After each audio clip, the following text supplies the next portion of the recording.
सदियों पुरानी बात है कि सल्तनत ए बगदाद में एक बादशाह था जो निहायत नेक सीरत और खुशहाल था। उसके दरबार में हर किस्म के आलिम व फाजिल मौजूद थे। उसकी सल्तनत की सरहद समंदर से मिलती थी। उसने बड़े शौक से समंदर के किनारे एक आलीशान महल तामीर करवा रखा था और अक्सर मौसम ए गर्मा और बरसात में बादशाह सलामत उस महल में रौनक अफरोज हुआ करते थे और समंदर की सैर से अपना दिल खुश किया करते थे। एक रोज का जिक्र है कि बादशाह अपने अराकीन सल्तनत के हमराह बारादरी की शाह नशीन पर बैठा हुआ था और दरियाई जानवरों का तमाशा मुलाहिजा फरमा रहा था कि उसको दूर समंदर में सामने से एक कश्ती नजर आई जिस पर एक मर्द नौजवान और एक हसीन व कमसिन औरत बैठी हुई थी। बादशाह को उनकी सूरत इतनी हसीन और दिलकश मालूम हुई कि उसका दिल बेइख्तियार चाहा कि उनको अपने पास बुलाकर उनका हाल दरियाफ्त करे। उसने फौरन अपने मुलाजिमों को हुक्म दिया कि कश्ती में सवार होकर उनके पास जाओ और उनको मेरे रूबरू फौरन ले आओ। चुनांचे हुक्म पाकर मुलाजमीन कश्ती में सवार होकर उनके पास गए और उन्हें अपने हमराह ले आए। जब वो दोनों हुजूर में पेश हुए तो बादशाह के तख्त को अदब से बोसा दिया। बादशाह ने दुआए खैर के बाद उनसे पूछा कि तुम लोग कौन हो और तन्हा कश्ती में सवार होकर किस तरफ को जाते हो। उस नौजवान ने अदब से जवाब दिया, बादशाह सलामत, हमारा किस्सा बहुत लंबा है, इसे सुनने में आपको कोई खास दिलचस्पी मालूम ना होगी और आपका वक्त जाया होगा।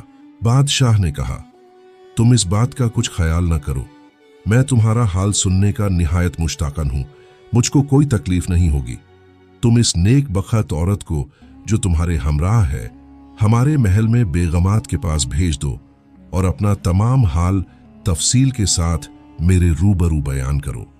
मुझको तुम्हारी सूरत से मालूम होता है कि तुम शरीफजादे हो और हौसला रखो, दिल जमई रखो कि मैं तुम्हारे साथ बेहतर सलूक करूंगा और अच्छे हुस्न इखलाका से पेश आऊंगा। बस उस औरत को जनान खाना में भिजवा दिया गया और उस नौजवान ने अपना किस्सा बादशाह के हुजूर इस तरह बयान करना शुरू किया। कहे बादशाह सलामत, मैं बसरा के रईस का बेटा हूँ। जब मैं पैदा हुआ तो मेरे बाप ने मेरा नाम यासिर रखा और बड़ी उल्फत से मेरी परवरिश की और तमाम इल्म व हुनर मुझको सिखलाए।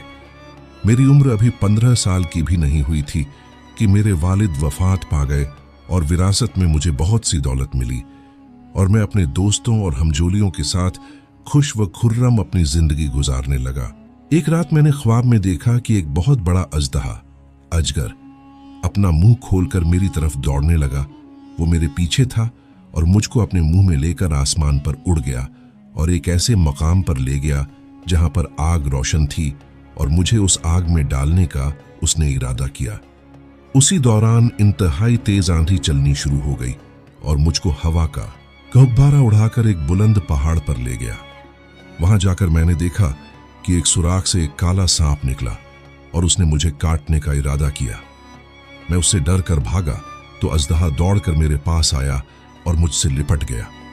उसी दौरान मैंने देखा कि एक शेर जंगल से निकला और मुझे सांप समेत घसीट कर पहाड़ से नीचे लेकर आया।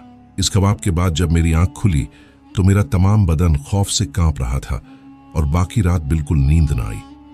जब दिन निकला तो मैंने एक मोतबर नजूमी को बुलाकर उससे इस ख्वाब की ताबीर पूछी तो उसने कहा, ख्वाब आखिर ख्वाब है, आपको जल्द इस बला को दूर करने की तदबीर करनी चाहिए वरना बड़ी आफत आ जाएगी। मैंने उस मोतबर से कहा, तुम मेरे बुजुर्ग हो और मुझे जानते हो, तुम जिस तरह फरमाओगे मैं उसी के मुताबिक अमल करूंगा। उस नजूमी ने कहा, इस ख्वाब के असर को दूर करने के लिए सिवाय इसके और कोई सूरत नहीं कि तुम कुछ रोज आदमियों से अलहदा किसी मकाम पर तन्हा रहो। मुझे अपने उस नजूमी के कहने से बड़ा अंदेशा पैदा हुआ और उसकी हिदायत के मुताबिक मैं दूसरे ही रोज अकेला शहर के बाहर एक बाग में चला गया। मगर चूंकि मुझको हमेशा अपने दोस्तों के साथ रहने की आदत थी और सारा दिन हंसी खुशी काटने की आदत पड़ी हुई थी, तन्हाई मुझे बड़ी नागवार गुजर रही थी। थोड़ी देर के बाद मैंने सोचा कि किसी सूरत अपना दिल बहलाने की सबील निकालनी चाहिए। चुनांचे इस इरादे से मैं एक मुर्गजार में जो बाग से मिला हुआ था चला गया। वहां पर तरह तरह के जानवर और चरंद परिंद मौजूद थे। मैं एक दरख्त के सामने खड़ा हो गया और उनकी तरफ देखने लगा। इत्तेफाकन वहां एक परिंदा जिसका कद बड़ा लंबा था, नजर आया। उसके पर इतने खूबसूरत और कुशादा थे कि मुझे बेख्तियार उस पर प्यार आ गया और मेरा दिल चाहा कि उसे किसी तरह जिंदा गिरफ्तार कर लूं। इस ख्याल से मैं वापस बाग में आया और एक बड़ा मजबूत रस्सा लेकर अपने हमराह फौरन उस मौके पर पहुंचा जहां वो परिंदा फिर रहा था। मैंने रस्से के एक सिरे का फंदा बनाया और दूसरे को अपनी कमर से बांधा और रस्से को फैलाकर फंदे के करीब थोड़ा सा दाना रख दिया और अपने दिल में ख्याल करने लगा कि इस तरीके से ये परिंदा मेरे दाम में गिरफ्तार हो जाएगा। जब परिंदा फिरता फिराता फंदे के करीब पहुंचा तो दाने को देखकर उसका दिल ललचाया और फौरन दाने पर गिरा और उसका पांव उस फंदे में फंस गया। उसने बहुत कोशिश की कि किसी तरह फंदे से अपने पांव को निकाल ले, मगर उसके पांव आजाद न हुए। परिंदा ये सूरत हाल देखकर घबरा गया और इसी घबराहट में उसने आसमान की तरफ परवाज शुरू कर दी। परिंदे की परवाज में इतनी ताकत थी कि मैं भी उसकी परवाज के साथ ही उड़ने लगा और ऐसी बुलंदी पर वो परिंदा मुझे लेकर पहुंच गया कि मुझे जमीन की तरफ देखने से बड़ी दहशत मालूम होती थी। मैं अपने आप पर लानत मलामत करने लगा कि क्यों बैठे बिठाए खुद ऐसी मुसीबत में घिर गया और ऐसी बला को अपने गले में डाल लिया कि इससे निजात पाने की कोई सूरत नजर नहीं आती थी। अलकिस्सा, काफी देर तक परिंदा अपनी जिंदगी से मायूस होकर खुदा को याद करता हुआ ऊपर उड़ता चला गया। कुछ देर के बाद परिंदे ने आसमान से नीचे की तरफ उतरना शुरू कर दिया और एक जजीरे में लबे दरिया एक बड़ा दरख्त था जिस पर उस परिंदे का आशियाना था। वहां आकर उसने कयाम किया। इत्तेफाकन मेरे हाथ में भी दरख्त की शाख आ गई। मैं शाख पर बैठकर अपनी रस्सी खोली और दरख्त से नीचे उतरा। मैंने देखा वो बड़ा पुरफजा और खूबसूरत जजीरा था। हर तरफ बेशुमार चश्मे पानी के रवां थे और सैकड़ों दरख्त मेवादार मौजूद थे जिन पर किस्म किस्म के फल लटक रहे थे।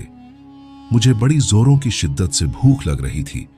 मैंने दरख्तों से मेवे तोड़कर अपना पेट भरा और शाम के पहर तक जजीरे की सैर करता रहा। जब रात हुई तो दरिया से हजारों जानवर बड़ी भयानक शक्लों के निकलकर जजीरे में फैलने लगे। मैं उन्हें देखकर खौफ से एक दरख्त पर चढ़ गया और रात भर खौफ के मारे मुझे नींद नहीं आई। जब सुबह हुई तो मैं दरख्त से नीचे उतरा और जजीरे में इधर उधर गश्त करने लगा। अचानक मेरी निगाह जो दरिया पर पड़ी तो मुझे कश्तियां कतार में नजर आईं जो जजीरे की तरफ चली आ रही थीं।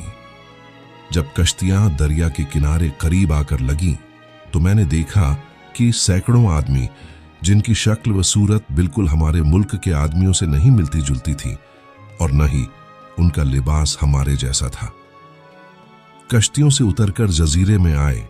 मैं उनको देखकर डर गया और डर कर एक दरख्त पर चढ़ गया। वो सब आदमी जब कश्ती से उतर चुके और तमाम सामान जो कश्ती में रखा था वो उतार चुके, तब वहां से एक नौजवान जो बहुत हसीन था और छोटी उम्र का था, उसको अपने साथ लिए उस मकाम के करीब आए जहां मैं दरख्त पर चढ़ा छुपा बैठा था। मेरे करीब ही एक और बहुत बड़ा सायादार दरख्त था। उन्होंने उसके नीचे एक तख्त बिछाया और उस तख्त पर उस कमूम्र खूबसूरत नौजवान को बिठाया और उसके पास तमाम खाने पीने का सामान रखा और उसे फिर खैराबाद कहकर वहां से रुखसत हो गए और कश्तियों में सवार होकर थोड़ी ही देर में नजरों से गायब हो गए। तब मैं दरख्त से उतरा और उस खूबसूरत नौजवान के पास जाकर उसे अदब से सलाम किया। मेरी सूरत देखते ही उस नौजवान के चेहरे का रंग फक हो गया और एक चीख मारकर वो बेहोश होकर तख्त से नीचे गिर पड़ा। मैं अपने दिल में बड़ा हैरान हुआ कि आखिर माजरा क्या है और उस नौजवान का सर जमीन से उठाकर अपने जानू घुटनों पर रखा और पानी का छींटा उसके मुंह पर मारा। पानी के छींटे पड़ते ही उसने अपनी आंखें खोल दी। वो होश में आ गया मगर मेरी सूरत देखकर रोने लगा और उसका बदन बेद की मानिंद कांपने लगा।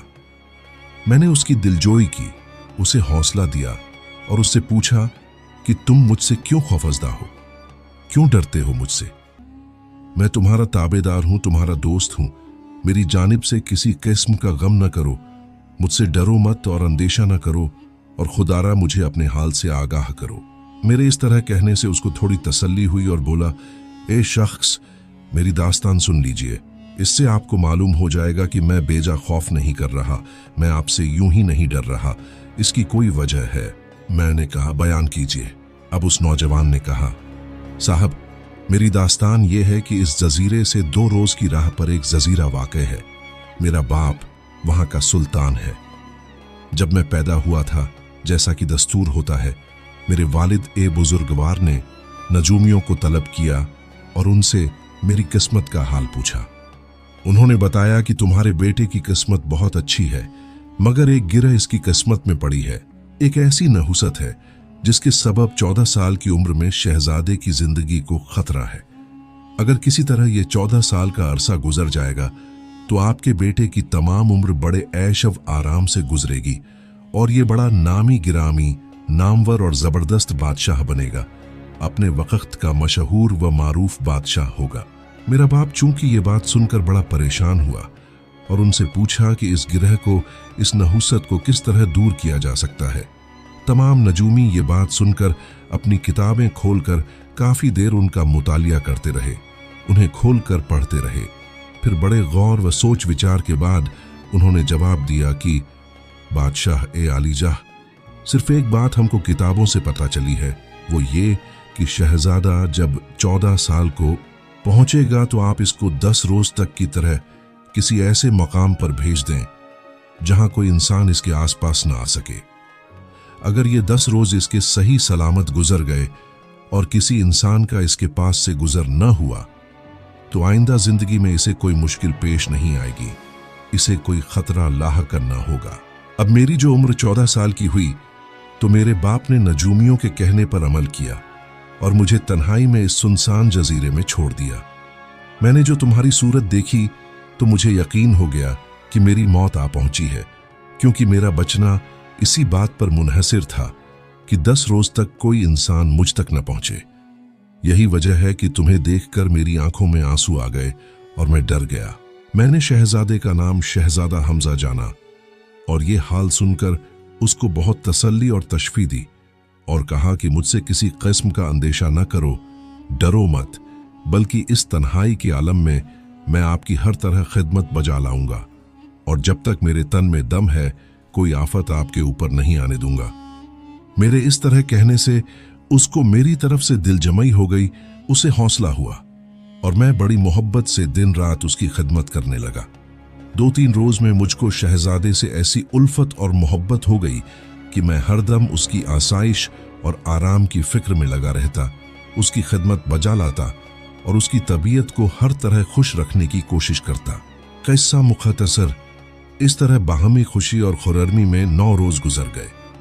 जब 10वां दिन हुआ तो शहजादा हमजा ने कमाल खुश होकर मुझे कहा, लो साहब, अगर आज का दिन बगैर आफत गुजर गया तो खुदा के फजल से मेरे पास कोई रंज और गम ना आ सकेगा और मेरी तमाम उम्र ऐशो इशरत में गुजरेगी। और मुझसे कहने लगा कि मैं तुम्हारी खिदमत और तुम्हारा एहसान कभी नहीं भूलूंगा और ए मेरे दोस्त, मैं तुमसे ये दरख्वास्त करता हूं कि तुम हमेशा मेरे पास रहना, कभी मुझसे जुदा ना होना।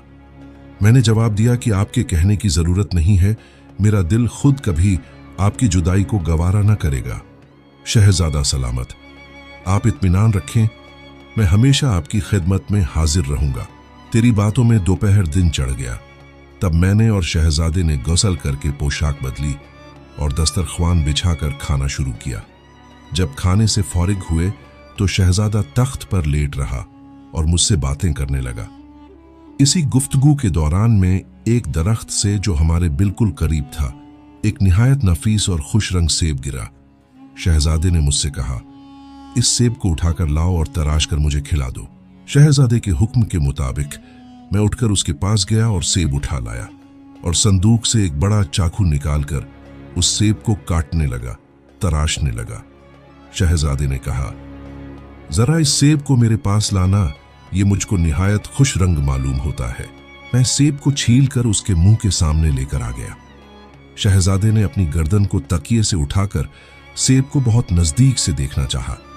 मैंने उसका इरादा देखकर अपना हाथ आगे बढ़ाया कि अचानक शहजादे के सर की टक्कर मेरे हाथ को लगी और चाकू मेरे हाथ से छूटकर बड़े जोर से शहजादे के हल्क पर जा गिरा और ऐसा देखा कि शहजादे का टेटवा कट गया। मैं ये हाल देखकर घबरा गया और जल्दी से हाथ बढ़ाकर चाकू शहजादे के हल्के से निकाला, मगर चाकू ऐसे जोर से लगा था कि कई उंगलियों तक हल्का में घुस गया था और तमाम रगों को उसने काट डाला था। चाकू निकालते ही शहजादे के हल्का से खून का फव्वारा जारी हो गया और वो बेहोश होकर तख्त से नीचे गिर पड़ा और एक लम्हे में उसका दम निकल गया। वो मर चुका था। यह हाल देखकर मेरी आंखों के आगे अंधेरा छा गया। मेरे दिल को ऐसा सदमा हुआ कि मेरे होश व हवास सब जाते रहे।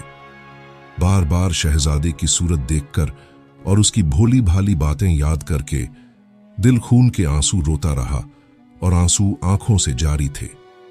दिन भर मुझको आहो झारी में गुजर गया। रात भी इसी गम वलम में गुजरी और आंख बिल्कुल न लगी।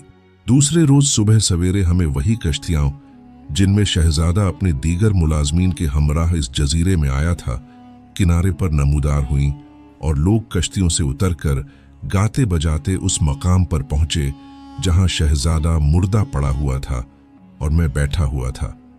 इस गिरोह में शहजादे का बाप भी था। जब वो करीब पहुंचे और शहजादे को जमीन पर मुर्दा पड़ा हुआ देखा तो शोर मचाने लगे, आहो झारी करने लगे और बड़े अफसोस और रंज से रोने लगे। शहजादे के बाप ने मुझको देखकर कहा, कमबख्त, तूने ये क्या किया? मेरे बेगुनाह बच्चे को हलाक कर दिया और मुझको जान से खो दिया। मैंने तेरा क्या नुकसान किया था कि जिसके एवज तूने ये सदमा मुझे पहुंचाया है? मैंने रोकर कहा, ए बादशाह ए आली, मेरा इसमें जरा भी कसूर नहीं है। तकदीर में इसी तरह लिखा था कि जो ज़हूर में आया, जो हादसा होना था वो हो चुका है। मैं इससे इनकार नहीं कर सकता। मेरे दिल से ये रंज तमाम उम्र न मिटेगा। बादशाह ने कहा, तू बड़ा बेगैरत है कि तूने मेरे लखते जिगर को हलाक किया और अफसोस जाहिर करता है और मुझे तसल्ली और तशफी देना चाहता है। ये कहकर उसने अपने मुलाजिमों को मुझे गिरफ्तार करने का हुक्म दिया और शहजादे की लाश कश्ती में रखकर सब आदमी कश्ती में सवार होकर रोते हुए वापस रवाना हुए। 2 रोज के बाद जब इस जजीरे के किनारे पर कश्तियां जा लगीं जहां से बादशाह और उसके साथी आए थे, वहां पहुंचकर देखा कि किनारे पर हजारों आदमी मौजूद थे जो शहजादे को देखने के लिए रंगीन पोशाकें पहने हुए उसके इंतजार में खड़े थे और बहुत सामान ए ऐश व निशात उनके हमराह था। जब कश्तियां किनारे लगीं और लोगों को शहजादे की हलाकत का हाल मालूम हुआ तो हर तरफ शोर बरपा हो गया। हर शख्स बड़ी आह ओ झारी के साथ रोने पीटने लगा। जब उन्होंने मुझे कश्ती से उतारा और लोगों को मालूम पड़ा कि मैं कातिल हूं तो उन्होंने मुझे पत्थर मारने शुरू कर दिए, जिससे मेरा हाल निहायत बुरा हो गया। अल-किस्सा, वो मुझे लेकर जब बादशाह के महल में पहुंचे तो बादशाह ने हुक्म दिया कि मुझे कैदा खाने में डाल दिया जाए और खुद बादशाह और उसके तमाम बाशिंदों ने स्याह पोशाक पहन ली और 10 रोज तक शहजादे का मातम मनाया जाने लगा। इन मातमी दिनों के गुजर जाने के बाद बादशाह ने मुझे अपने रूबरू तलब किया और कहने लगा, कमबख्त जालिम, तूने मुझे ऐसा सदमा पहुंचाया कि मैं बयान नहीं कर सकता। अब बता कि इसके ऊपर तुझे क्या सजा दूं। अगर तू मुझे वजह बता दे कि तूने किस वास्ते शहजादे को कत्ल किया तो मैं अभी तुझे माफ कर दूंगा, मगर मेरे सामने सच बोलना। मैंने अबदीदा होकर बयान किया कि जहांपना, मैं हर तरह से सजावार हूं। जो आपका दिल चाहे मुझे सजा दें। मैं खुद अपनी जिंदगी से परेशान हूं कि मेरे हाथ से एक ऐसा सितम हो गया जो मैंने जानबूझकर हरगिज नहीं किया था। शहजादे की जान लेने का मेरा कोई इरादा नहीं था। बादशाह ने अपने अराकीन सल्तनत और अपने तमाम मुशीरों से पूछा कि इसको क्या सजा देनी चाहिए। सब ने यक ज़बान होकर गुजारिश की कि जहां अपना इसके बदन की एक एक बोटी जुदा करके परिंदों और चीलकौओं को खिला दी जाए, तभी हमको कुछ करार आएगा। बादशाह ने फरमाया कि जरूर इसे ऐसी नाकाम सजा दूंगा कि इसकी सजा यही है, लेकिन यह सजा भी इसके लिए कम है। मगर मैं बादशाह हूं और मुझको इंसाफ के मामले में यह हक नहीं कि मैं खुद इसको सजा दूं। बेहतर यह है कि मामला सजा ए अदल पर मबनी कर दिया जाए। इसको सजा ए अदल गाह पर ले जाकर खड़ा किया जाए, वहां इसकी गुनाहगारी और बेगुनाही का सबूत मालूम पड़ेगा। अराकीन सल्तनत ने कहा, हुजूर बजा फरमाते हैं, ऐसा ही करना चाहिए। चुनांचे दूसरे रोज बादशाह अपने तमाम अराकीन इस सल्तनत के समेत मुझको अपने हमराह लेकर दरिया के किनारे पर जा पहुंचा, जहां पर वो सजा-ए-अदलगाह बना रखी थी। वो सजा-ए-अदलगाह जिसका नाम उन्होंने रख छोड़ा था, वो एक बड़ा सा पत्थर था कि उसकी बुलंदी 1000 गज से भी ज्यादा थी और उसके ऊपर एक सुतून सा बना हुआ था और उसमें एक आहनी जंजीर आवेजा थी और उस जंजीर का एक सिरा दरिया में पड़ा हुआ था और 4 छोटी छोटी जंजीरें उसमें से निकलकर लटक रही थीं और उसमें बड़े बड़े पलड़े एक तराजू के मानिंद बंधे हुए थे। गोया जंजीर का सिरा तराजू की डंडी बना हुआ था और रस्से में मजबूत रस्सा बंधा हुआ था और उसे एक चरख की तरफ से बांध रखा था। बादशाह ने मेरी तरफ गजबनाक आंखों से देखकर कहा, बदबख्त, अभी मुझे सारा हाल सच बयान कर दे कि तूने मेरे अजीज बेटे को क्यों कर कत्ल किया, क्यों उसे मार डाला, क्यों इतना बेरहम हो गया। तो मैंने अर्ज किया, ए बादशाह सलामत, मैं खुदा पाक की कसम खाकर कहता हूं कि शहजादे के कत्ल में मेरा कुछ कसूर नहीं है। फिर बादशाह ने मेरे सामने एक हाथी को पलड़े में बांधकर खड़ा कराया और रस्से का सिरा चरख से खोल दिया। वो पलड़ा फौरन दरिया में डूब गया और थोड़ी देर बाद जब पलड़ा वापस आया तो हाथी के बगैर था। हाथी दरिया में डूब चुका था। बादशाह ने कहा, तू सच हाल नहीं बयान करता, लाचार मुझे तेरा भी यही हाल करना पड़ेगा। जा देख जैसा कि उस हाथी का हश्र हुआ। मैंने कहा, बादशाह सलामत, मैं सच्चा हूं। अगर खुदा की मर्जी यही है और मेरी मौत इसी तरह लिखी है तो इसका कोई इलाज नहीं। तकदीर मेरी मौत को नहीं टाल सकती। मैं हाजिर हूं, जो आपका दिल चाहे मेरे साथ सुलूक कीजिए और जो मर्जी हुक्म फरमा दीजिए। तब बादशाह ने मुझको भी उसी तरह के पलड़े में बिठाकर रस्सा खोल दिया और रस्सा खुलने के साथ ही पलड़ा दरिया में डूबना शुरू हो गया। मैंने अपनी आंखें बंद कर लीं और अपनी इस तरह मौत पर अपने खुदा को याद करने लगा। जब मैं पानी की तह में पहुंचा तो पानी ने एक बार फिर मुझे ऊपर की तरफ उछाल दिया। अब मेरा हाथ किसी सख्त चीज पर जाकर लगा था। मैंने आंखें खोल दी और देखा कि एक जहाज पानी में रवां है और मेरा हाथ उसके तख्ते पर लगा है। मैं उचक कर जहाज में चढ़ गया क्योंकि जहाज बड़ा आरास्ता था और उसमें बहुत से कमरे बने हुए थे। मैं कमरों के बीच में गया तो वहां पर एक पुरतकल्लुफ और निहायत शानदार पलंग देखा। उस पलंग पर कोई शख्स सो रहा था और बहुत सी कनीजें उसके गिर्द सो रही थीं। मैंने चादर को सरका कर देखा तो एक नाजनीन गुलंदाम महलका का चेहरा देखा जो बेइंतहा खूबसूरत थी। मैंने कभी ऐसी हसीन औरत अपनी जिंदगी में नहीं देखी थी। बेइख्तियार मैंने एक बोसा आहिस्ता से उसके गाल पर दे दिया। बोसा के लेने से वो नाजनीन चौंक कर उठ बैठी और मेरी तरफ मुखातिब होकर पूछा कि तुम कौन हो और जहाज में कैसे पहुंचे। मैंने अपना तमाम हाल शुरू से लेकर आखिर तक उसको बयान कर दिया और फिर उससे कहा कि तुम भी मुझे अपना हाल बताओ कि तुम यहां इस जहाज में कैसे। उस नाजनीन ने बयान किया, मेरा ये हाल है कि मैं एक बादशाह की बेटी हूं जिसकी हुकूमत में बहुत से उम्दा जजीरे हैं। सिवाय मेरे बाप की कोई और औलाद न थी। इसी सबब उसने निहायत लाड़ प्यार और नाजो नेमत से मेरी परवरिश की और मुझसे कमाल उल्फत और मोहब्बत रखता था। एक रोज का जिक्र है कि मेरा बाप शिकार खेलने के वास्ते जंगल में गया। जंगल में उसने एक बहुत खुश रंग बारहसिंघा देखा जो बादशाह के रूबरू होकर निकल पड़ा। बादशाह ने चाहा कि इसको जिंदा गिरफ्तार कर ले और घोड़ा उसके पीछे डाल दिया। बादशाह को बारहसिंघा बहुत पसंद आया था। बादशाह ने जब उस बारहसिंघे का पीछा किया तो वो फरार हो गया। हर चंद बादशाह ने उसके पीछे घोड़ा बहुत दूर तक दौड़ाया मगर हाथ न आया और अंजामकार झाड़ियों में छुपकर नजरों से गायब हो गया। बादशाह भरपूर घोड़ा दौड़ाते दौड़ाते थक गया था और शाम का वक्त हो चुका था। थकन से बादशाह का बुरा हाल था। बादशाह एक दरख्त के नीचे घोड़े पर से उतरकर बैठ गया और सुस्ताना चाहता था। जब रात पड़ गई तो बादशाह को थोड़ी दूर एक आग रोशन मालूम हुई। वो उस आग की तरफ चल पड़ा।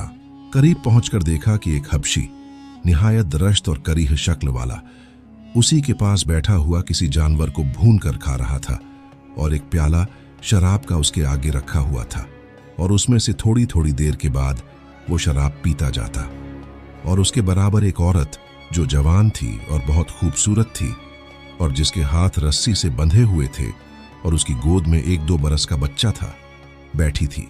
बादशाह उनके करीब जाकर इस ख्याल से पोशीदा यानी छुप कर खड़ा हो गया कि उनका तमाशा देखे कि ये क्या करते हैं।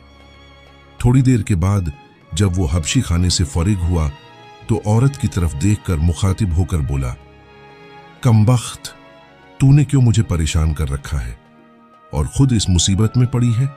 सख्ती और जहालत छोड़ दे और मेरे साथ मोहब्बत और वफादारी का रवैया इख्तियार कर, वरना तुझको बड़े अजाब से मैं हलाक कर डालूंगा, बड़ी तकलीफ मैं तुझे दूंगा। औरत ने कहा, ए बदबख्त स्याह फाम, तूने मुझको तंग कर रखा है, मगर खुदा ने इस वक्त भी मुझे अपने फजल व करम से मेरी इज्जत महफूज रखी है। मेरी सांस में थोड़ी बहुत दमखम है। याद रख, अगर तू 10 बरस तक भी मुझे इस अजाब में मुब्तला रखेगा तो मैं हरगिज तेरी सूरत देखने तक पर राजी न होंगी, और जो तू मुझे मार डालने की धमकी देता है तो मुझे इसका कोई अफसोस नहीं है। मैं खुद अपनी जान से बेजार हूं और मरना चाहती हूं। ये जवाब सुनकर उस हबशी को तैश आ गया, गुस्सा चढ़ गया और उसने उस औरत के बाल पकड़कर उसे अपनी तरफ घसीटा और तलवार उसके मारने के इरादे से म्यान से निकाली। मेरे बाप ने जब ये देखा तो दिल में सोचा कि बड़े अफसोस की बात है कि ऐसी हसीन और नेक औरत इस बदजात हबशी के हाथों मारी जाए और मैं एक खामोश तमाशाई बनकर खड़ा तमाशा देखता रहूं। जिस वक्त हबशी ने तलवार मारने का इरादा किया था तो बादशाह ने एक तीर अपनी कमान में चढ़ाकर उस वहशी हबशी का निशाना लेकर मार दिया कि जन से तीर उस हबशी की पीठ में घुस गया और हबशी फौरन गिरकर हलाक हो गया।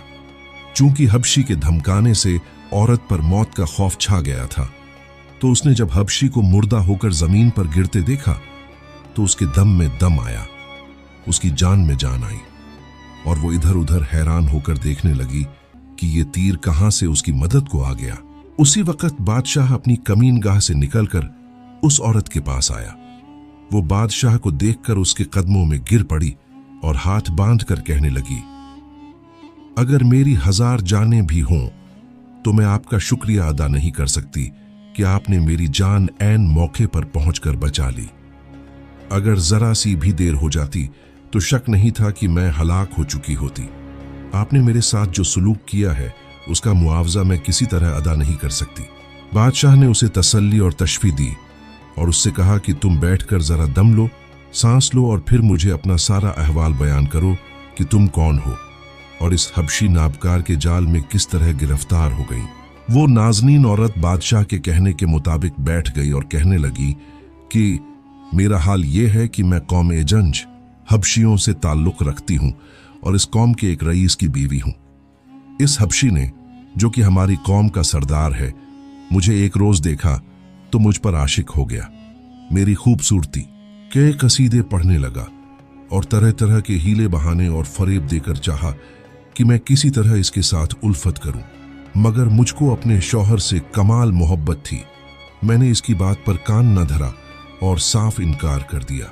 इस वजह से ये और भी ज्यादा नाराज हो गया और फिर मेरे पीछे पड़ गया और एक रोज इसका दांव चल गया और मुझे इसने काबू करके इस वीरान जंगल में गिरफ्तार करके लाकर यहाँ छोड़ दिया और अरसा तक मुझे निहायत अजियत दे देकर तंग करता रहा। इस कदर अजियत और तकलीफ देने के बावजूद मैं इसके साथ किसी तौर राजी न हुई और इससे मुतन्नफिर रही। आज इसने मुझे मार डालने का इरादा कर लिया था और मेरी जान के बचने की कोई उम्मीद बाकी न रही थी कि खुदा ने आपको मसीहा बनाकर मुझे भेज दिया और इस जालिम व जाबिर के जुल्म व सितम से निजात दी।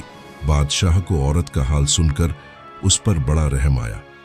वो उसे अपने साथ अपने महल में ले गया और चूंकि उसका कोई बेटा न था इसलिए उसने उस औरत को और उसके बेटे की परवरिश करना शुरू कर दी।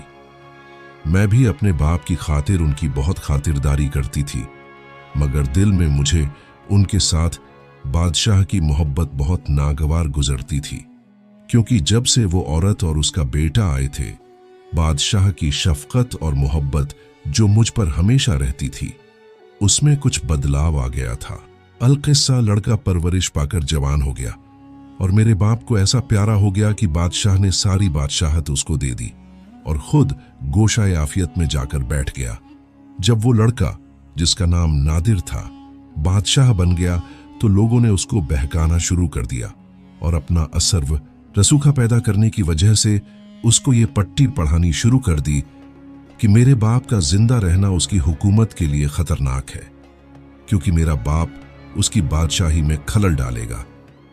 और अंजाम इस बात का ये निकला कि उस बदकार एहसान फरामोश ने मेरे बाप को कत्ल कर दिया और उसको फिर यह सुझाया गया कि मुझको भी मार डाले। मगर मेरे बाप के पुराने और वफादार मुलाजिम वजीर हमीद ने, जिसको मुझसे और मेरे बाप से बेहद मोहब्बत थी और वो इस लड़के से दिली तौर पर बेजार था और चाहता था कि किसी तरह वक़्त सल्तनत का मुझको मिल जाए और मुझे तख्त पर बिठा दे, उसने मुझे इस इरादे से आगाह किया और कहने लगा कि ये एहसान फरामोश तुझे भी मार डालना चाहता है। मैं चाहता हूं कि तुम यहां से कहीं और चली जाओ। और फिर उसने मेरे लिए ये जहाज का बंदोबस्त किया और खुफिया तौर पर एक रात मुझे कनीजों के साथ इस जहाज पर सवार कराया और मुझे कहने लगा कि फिलहाल तुम यहां से चली जाओ।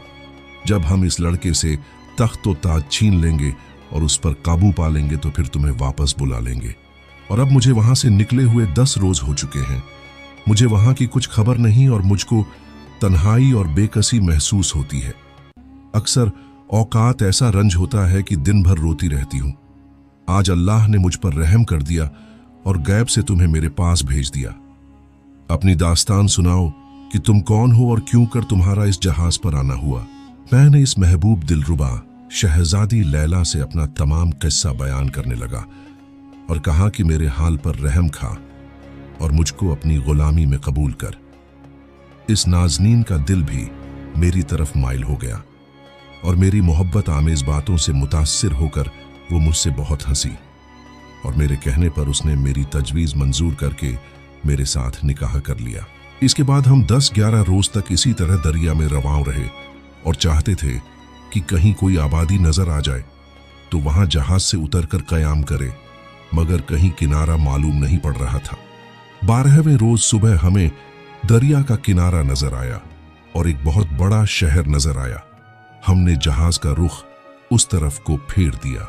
जब करीब पहुंचे तो हमको जहाज के करीब कश्तियां नजर आईं। मालूम हुआ कि उसमें सैकड़ों हबशी मुसल्लह सवार थे। हमें उनका इरादा हमारे बारे में खराब मालूम होता था। वो हमें मार डालना चाहते थे। मैंने ये बात अपनी जौजा लैला से बयान की तो उसने कहा कि मुनासिब ये है कि हम सब औरतें मर्दाना पोशाक पहनकर उनके साथ जंग करें, क्योंकि अगर उनको ये मालूम पड़ गया कि जहाज पर सब औरतें हैं और सिर्फ तुम एक अकेले मर्द हो तो उनको और ज्यादा जुर्रत और हिम्मत हो जाएगी। सब कनीजों, गुलामों और मेरी बीवी ने लिबास मर्दाना पहना और मेरे हमराह तीरंदाजी शुरू कर दी। फिर हम उन्हीं हबशियों के साथ लड़ते रहे और बहुत से हबशी हमारे हाथों कत्ल हो गए। ताहम वो हजारों थे और हम उनके मुकाबले में बहुत कम थे। हमारी हकीकत ही क्या थी और हमारी जानिब से तमाम कनीजें और मुलाजमीन लड़ते लड़ते शहीद हो गई। सिर्फ मैं और मेरी बीवी बाकी बच गए और अंजामकार हम उनके हाथों गिरफ्तार हो गए और हमें पकड़कर किनारे पर लेकर गए। जब किनारे पर पहुंचे तो वहां देखा कि हजारों हबशी अपने बादशाह मलिकुस सूडान के साथ वहां मौजूद हैं और एक नौजवान हबशी की लाश उनके सामने पड़ी है जो उनके बादशाह का बेटा था और हमारे हाथों इस जंग में वो मारा गया था। वो बादशाह के बेटे की लाश पर बैठे आह ओझारी कर रहे थे। जब हमें बादशाह के रूबरू ले जाया गया तो उसने बड़ी कहर और गजब की निगाहों से हमको देखा और एक हौसला बुलंद आवाज से पुकारा, बदबख्तों, तुमने मेरे प्यारे बेटे की जान ले ली है। देखो इसके बदले में मैं क्या हश्र करता हूं, क्या हाल करता हूं तुम्हारा। फिर बादशाह हमको अपने हमराह किले में लेकर आ गया और हमसे पूछा कि तुम कौन हो। हमने कुछ जवाब न दिया। इतने में वो शहजादा जो कत्ल हो गया था, उसकी बीवी नंगे सर चीखती चिल्लाती हुई आई वहां और बादशाह से हमारी तरफ इशारा करके कहा, ये वही हैं मूजी लोग जिन्होंने मेरे जवान शौहर को कत्ल किया है। बादशाह ने कहा, हाँ ये वही बदकिरदार है। मैं इनकी हराम ज़िंदगी का ऐसा मजा चखाऊंगा कि सारा आलम याद रखेगा। शहजादे के कत्ल करने का नतीजा ये होता है मगर उस औरत ने जब हम दोनों को इतना हसीन और दिलरुबा देखा तो उसका हमारे ऊपर दिल आ गया, क्योंकि मुझे उसकी नजरों में कुछ अजीब सी चमक दिखाई दी। वो फौरन बादशाह से कहने लगी, हुजूर, उन्होंने मेरे शौहर को मार डाला है और मुझे तमाम उम्र के वास्ते गमजदा कर दिया है। मैं चाहती हूं कि इनको मेरे सुपुर्द कर दिया जाए ताकि मैं हर रोज इनको अपने हाथ से अजियत पहुंचाकर अपने गमगीन दिल को तस्कीन दूं। बादशाह ने उस औरत की बात मान ली और हमें उस बदसूरत स्याह फाम औरत मलिका झंगबार के साथ भेज दिया गया, उसके हवाले कर दिया गया। हबशी मलिका हमको अपने मकान पर ले गई, जो आबादी शहर से अलहदा दरिया के किनारे एक छोटे से कैले की सूरत में उसकी रिहाइश बनी हुई थी। वहां जाकर उसने हमारे वास्ते खाना, जो निहायत उम्दा था, और नफीस खाना तैयार करवाया और हमसे मोहब्बत और खुशामद की बातें करने लगी। मैं दिल ही दिल में हैरान था कि अपने शौहर की मौत को भूल गई।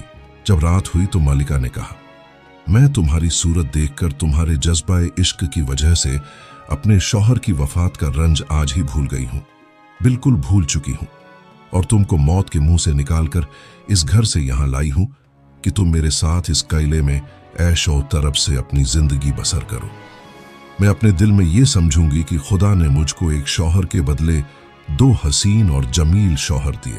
ये बातें सुनकर मेरी बीवी बहुत घबराई, निहायत परेशान हो गई और मुझसे कान में कहने लगी कि बड़ा गजब हो गया, मैं तो मर्दों के हुलिये में हूं और अगर इसको मेरे औरत होने का पता चल जाएगा तो मुझे अपनी सौकन समझकर बिना सोचे समझे ये हल्लाक कर डालेगी। मैंने अपनी बीवी शहजादी लैला से कहा, तुम घबराओ ना, खामोश बैठी रहो, मैं सब संभाल लूंगा। फिर मैंने उस हबशियों की मल्लिका को अलग ले जाकर कहा कि मैं और मेरा साथी हम दोनों सगे भाई हैं और हमारे मजहब में ये अम्र निहायत कबीह और हराम समझा जाता है कि एक औरत 2 भाइयों के पास रहे। क्योंकि मेरा भाई बनिस्बत मेरे छोटा है, लिहाजा बेहतर है कि तुम सिर्फ मेरी बीवी बन जाओ और इसको इस मामले से अलग रखो। मलिका ये सुनकर मेरी बात को तस्लीम कर लिया और कहा, ए शौहर, तुम अकेले ही मेरे लिए बहुत हो, तुम अकेले मेरी मुराद को पहुंचाओगे। मैंने मलिका की बात सुनकर कहा कि तुम्हारी मोहब्बत तो बिल्कुल खुदगर्जी पर मबनी है, तुम्हें असल हाल मालूम नहीं, तुम्हें मेरे साथ कोई मुरव्वत नहीं। भला ख्याल तो करो कि दिन भर तो हमारे साथ तुम जंग करती रही, हजारों हबशियों को साथ लेकर हमारे साथ मुकाबला करती रही और फिर अपनी जान का खौफ। अब इन बातों को तो थोड़ी देर भी नहीं गुजरी और हमारे तो होश व हवास भी दुरुस्त नहीं हुए और तुमको अपने मतलब की सूझ गई। मैं जानता था कि वो मेरे साथ क्या चाहती है, वो मेरे साथ हम बिस्तरी की ख्वाहिशमंद थी। ये सुनकर मलिका बोली कि मुझे मालूम था कि तुम ऐसे शरीफ और दिल के भोले हो, और फिर हंसकर कहने लगी, खैर तुम थोड़ी देर अपना दम दुरुस्त कर लो। तो मैंने कहा, मलिका तुम बड़ी चालबाज हो, जरा गौर तो करो कि हमको अभी हबशियों की तरफ से क्या अमान मिली है। अपनी जान का डर है, हमारा दिल ठिकाने नहीं। हमको हरदम ये है कि वो हबशी बादशाह अभी आकर हमें कत्ल कर डालेगा। ऐसी हालत में हमें सुकून कैसे मिल सकता है और मैं किस तरह ऐशो इशरत की जानिब माइल हो सकता हूँ। ये सुनकर मल्लिका लाचार होकर उस रात खामोश हो गई। उस रात उसने सब्र कर लिया, लेकिन उस नापकार औरत ने दूसरे दिन सुबह सुबह बादशाह का सर काट डाला और सर काट कर लेकर मेरे पास आई और कहने लगी, लो अब तो कोई डर तुमको बाकी नहीं रहा कि बादशाह तुम्हें मार डालेगा। आज रात को मैं तुम्हारा कोई उज्र नहीं सुनूंगी, मुझको मजबूर होकर कहना पड़ा। बहुत अच्छा, रात होने दो, देखा जाएगा। मगर अपने दिल में मैं सख्त हैरान और परेशान था कि क्या तदबीर करूं जो इस बला से मेरी जान छूट जाए, इस बला से निजात मिले। इत्तेफाका की तकदीर से हबशियों को जो हाल मालूम हुआ कि मलिका ने बादशाह को मार डाला है, तो उनका एक गिरोह मुसल्लह होकर मलिका के मकान पर चढ़ दौड़ा। मकान का मुहासरा कर लिया। हमने दरवाजा मकान के अंदर से बंद कर लिया और शाम तक उनके साथ लड़ते रहे। जब शाम हो गई तो वो लोग अपने घरों को चले गए। हमने मलिका से कहा, अब यहां रहना ठीक नहीं है क्योंकि वो लोग फिर हमला करेंगे और हम किसी तरह उनसे लड़ नहीं सकेंगे। मलिका ने कहा, तुम ठीक कहते हो। ये कहकर वो हमें दरिया के किनारे ले गई और बहुत सा झर्रो जवाहर और खाने पीने का सामान कश्ती पर रखकर उसमें बैठ गई और कश्ती को दरिया में डाल दिया। जब कश्ती थोड़ी दूर चलने लगी तो मलिका ने फिर अपनी दास्तान इश्तियाका यानी अपना हमबिस्तरी का शौक फरमाना शुरू कर दिया। हरचंद, मैंने इसको टाला, लेकिन वो नहीं मानी और निहायत इसरार करने लगी। तब मैंने लाचार होकर देखा कि सिवाय इसके कुछ तदबीर नहीं कि इसको दरिया में बहा दिया जाए और इस बदकार से जान छुड़ाई जाए। ये सोचकर मैंने हीले से मल्लिका का हाथ पकड़ा और एकदम बातें करता हुआ उसको कश्ती के किनारे लेकर आ गया और मौका देखकर उसको दरिया में धक्का दे दिया और इस बद किरदार के गर्क होने पर खुदा का शुक्र अदा किया। फिर हम चंद रोज तक दरिया में चलते रहे और अंजाम एक रोज हमारी कश्ती एक जजीरा के किनारे जा लगी। हम उतरकर जजीरे में आए। इन परेशानियों की वजह से कई रोज तक बेफिक्री के साथ सोना नसीब न हुआ था। एक सायादार दरख्त देखकर लेट रहे और हमारी आंख लग गई। हमको इस हालत में ज्यादा देर न गुजरी थी कि हमारे कान में आदमियों की बोलचाल की आवाज पहुंची। जब आंख खोलकर देखा तो बहुत से आदमी हमारे गिर्द खड़े हैं और उनके साथ एक जवान 16-17 साल की उम्र का सर पर ताज पहने और शाहना पोशाक पहने खड़ा है। शहजादी लैला की जो निगाह उस पर पड़ी तो शहजादी का रंग फक हो गया और उसे लर्जा आने लगा। उन लोगों ने मुझसे पूछा कि तुम कौन हो और किस तरह हमारे जजीरे पर आए हो। मैंने जब ये देखा कि शहजादी को उस नौजवान की सूरत देखकर लर्जा पड़ गया है, ख्याल किया कि इसमें कुछ राज है। इन लोगों से अपना असली हाल कहना ठीक नहीं है। बस मैंने कहा कि साहब, हम दोनों भाई हैं और हमारा बाप सौदागर था और हमको अपने साथ सफर में लेकर चल पड़ा, लेकिन किस्मत हमारी रूठ गई। वो दीगर अपने साथियों के हमराह बहुत से माल व असबाब के साथ दरिया में डूब गया और हम बहुत ही तकलीफें उठाकर आज इस मकाम तक पहुंचे हैं। उस नौजवान ने जब हमारा ये हाल सुना तो बहुत अफसोस करने लगा और मुझसे कहा, तुम अपना दिल खुश रखो, अब तुमको किसी तरह की तकलीफ ना होगी। ये कहकर उसने अपने साथियों को हुक्म दिया कि इन्हें अपने साथ शहर में इज्जत से ले जाओ। ये कहकर वो नौजवान अपने चंद साथियों के हमराह शहर की तरफ चल पड़ा। थोड़े आदमी अपनी सवारियों के साथ हमारे वास्ते छोड़ गया। जब वो जवान चला गया तो मैंने शहजादी के चेहरे पर पानी छिड़का और उसे होश में लाया और उससे पूछा कि तुम इस नौजवान की सूरत देखकर तुम्हें लर्जा क्यों गया, तुम बेहोश क्यों हो गई? उसने सर्द आह भरकर कहा कि अफसोस, हम एक बार फिर दुश्मन के भंवर में फंस गए हैं। ये जवान वो लड़का नादिर है जिसको मेरे बाप ने सल्तनत दी थी और इस नालायक एहसान फरामोश ने मेरे बेगुनाह बाप को मार डाला और हमारे साथ ये सुलूक किया और इसी सबब हमको जिला वतन होकर ये सब मुसीबतें और परेशानियां बर्दाश्त करनी पड़ रही हैं। मुझको इसकी सूरत देखकर अपनी जान के जाने में कोई शक बाकी न रहा और इसी गम से मुझको घसी आने लगा। मालूम होता है कि मर्दाना लिबास के सबब मुझको पहचान नहीं पाया। अब कोई तदबीर ऐसी निकालनी चाहिए कि हम इनके हाथों से बच सकें। शहजादी से मैंने कहा, तुम कुछ फिक्र न करो, मर्दाना लिबास में वो तुमको हरगिज नहीं पहचान सकता।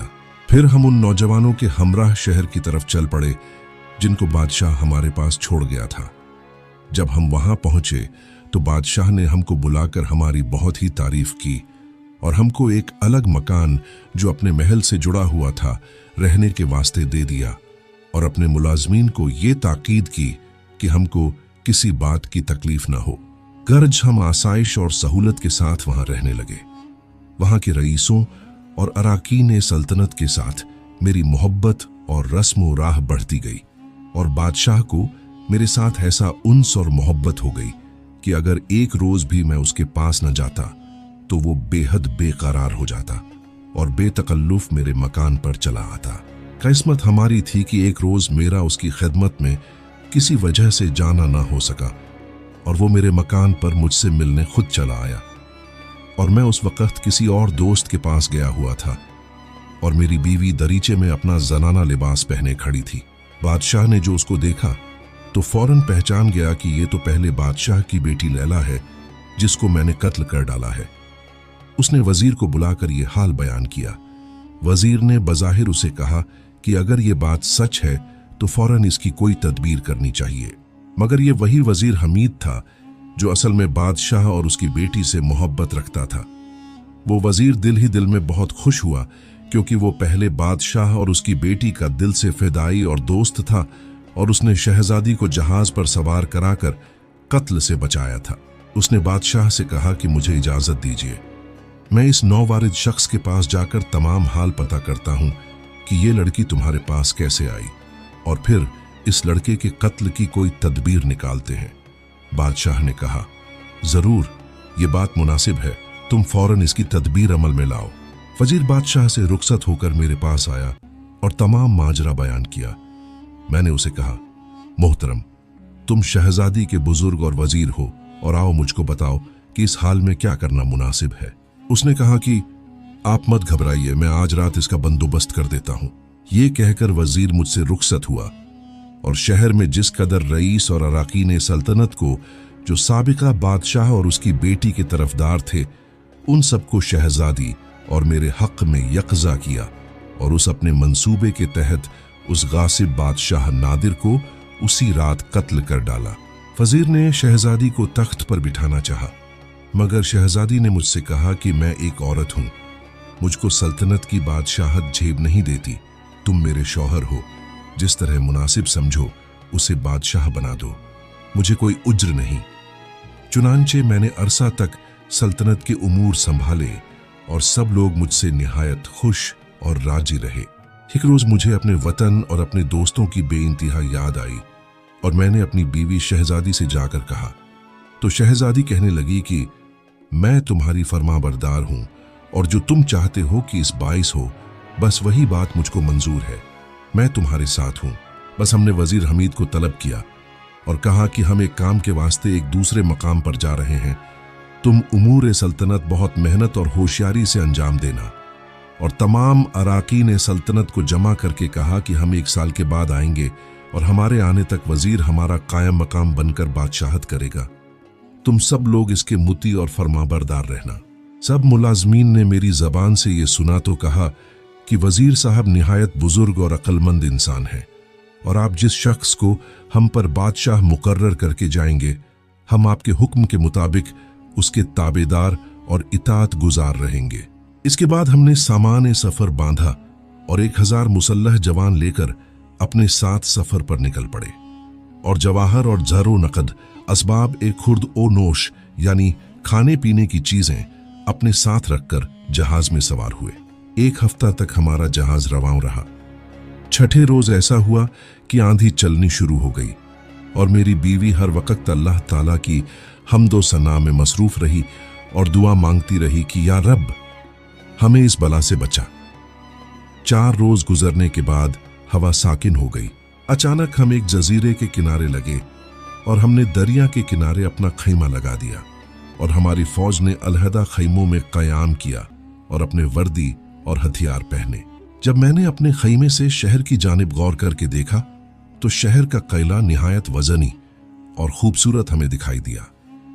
रफ्ता रफ्ता हमारे वहां रुकने की खबर उस शहर के बादशाह तक पहुंची तो उसके हवारियों ने उसको भड़काया कि कोई दुश्मन आपके ऊपर चढ़ाई करने के लिए दरिया के किनारे आकर रुक गया है, आप बराए खौफो हिरास क्यों बैठे हैं।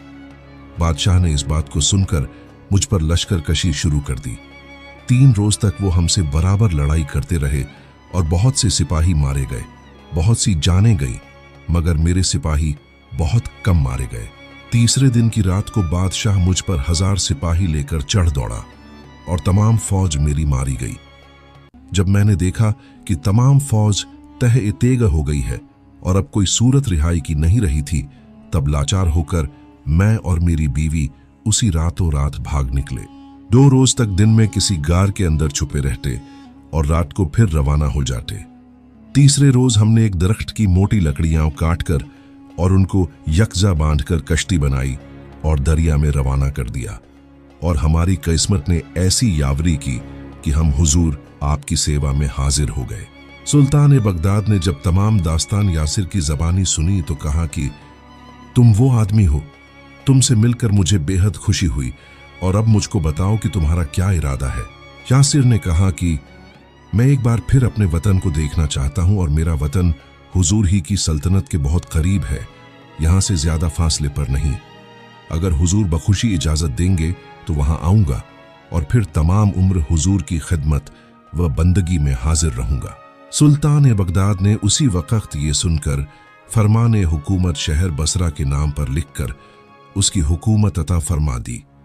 यासिर अपनी बीवी के हमराह अपने मुल्क में आया और अपनी वालिदा और दीगर अजीजों और दोस्तों से मिलकर जुदाई के रंज को उनके दिल से मिटाया और अपनी तमाम बाकी जिंदगी ऐश व इशरत में बसर कर दी।